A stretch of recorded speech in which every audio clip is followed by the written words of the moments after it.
दीपक, ये जो कांग्रेस पार्टी की लिस्ट आई है, बहुत फूक फूक कर कांग्रेस पार्टी ने कदम रखा है। 4 नामों का अभी भी इंतजार है। तो ऐसे में ये जो लिस्ट कल आई है, या अगर हम ओवरऑल अभी तक के 86 उम्मीदवार देखें, तो कैसे एनालाइज किया जा सकता है कांग्रेस पार्टी की लिस्ट? देखिए, बिल्कुल एनालाइज इस लिस्ट को अगर किया जाए तो ये बात बिल्कुल आपने सही शब्दों का प्रयोग किया कि फूक फूक कर कदम रखते हुए लिस्ट की घोषणा कर दी।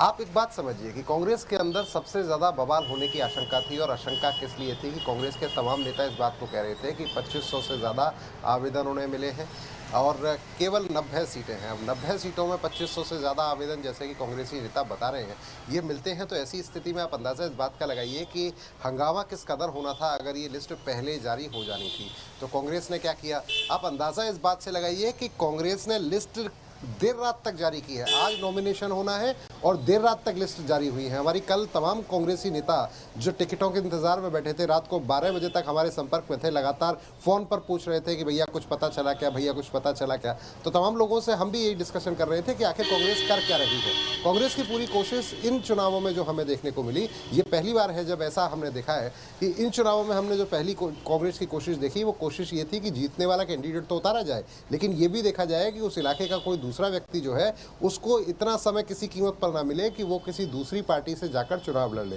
इसका मतलब ये कि दूसरी पार्टी से लड़ने लायक उसको ना छोड़ा जाए। अगर विद्रोह किया जाए तो विद्रोह कम से कम टिकट, जब नामांकन होना है नामांकन तक ना रहे। लेकिन एक चीज़ आपको देखनी होगी कि अगर कोई व्यक्ति विरोध करना चाहता है तो विरोध केवल नामांकन तक नहीं होता है। आदमी अगर किसी एक इलाके में 2 कैंडिडेट है मान लीजिए, और 2 कैंडिडेट में से किसी एक को टिकट मिलती है और जो दूसरा रूठा हुआ है उसको आपने नहीं बनाया, तो एक सबसे बड़ा इशू क्या होता है कि वो जो नाराज कैंडिडेट है, जो बनने वाला था कैंडिडेट लेकिन नाराज है, आवेदन करता जो है नाराज, वो इस बात से नाराज होगा ही होगा। और जब नाराज होगा तो इसका मतलब ये है कि वो पार्टी को जिताने के लिए तो कम से कम काम नहीं करेगा। और इसी बात से बचने की कोशिश कांग्रेस कर रही थी। हालांकि अब देखना ये बड़ा दिलचस्प होगा कि अब जिस तरीके की टिकट आई है और जगह जगह से जिस तरह की खबरें आ रही है कि जो कांग्रेस के जुड़े हुए लोग हैं, जो कांग्रेस के पुराने लोग हैं, वो अपने समर्थकों को बुला रहे हैं, वो समर्थकों को बुलाकर प्लानिंग कर रहे हैं किस बात की कि क्या करना है। और जहाँ तक जानकारी हमें मिल पा रही है वो जानकारी ये कि नामांकन की तैयारी वो पूरी तरह से कर चुके हैं।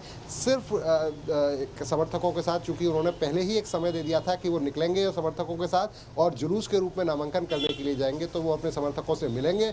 उसी जगह पर मिल रहे हैं जहां नामांकन का समय दिया था। और बहुत आश्चर्य नहीं होना चाहिए कि वो तमाम लोग निर्दलीय रूप में नामांकन करते हुए नजर आए। तो ये बहुत दिलचस्प होने वाला है और इसी चीज़ से बचने की कोशिश कहीं ना कहीं कांग्रेस की थी। लेकिन एक चीज़ बिल्कुल तय रहती है आमतौर पर कि जिस चीज़ से आप डरते हैं या जिस चीज़ से आप बचने की कोशिश करते हैं वो चीज़ आपके सामने आती ज़रूर है। तो केवल सीट लेट जारी करने से वो जो विवाद की स्थिति है, जिस बात से बचना चाह रही थी कांग्रेस की, हंगामा ना हो, कार्यकर्ता नाराज ना हो, क्या वो नाराज होते हैं या नहीं होते, ये देखना बहुत दिलचस्प होगा।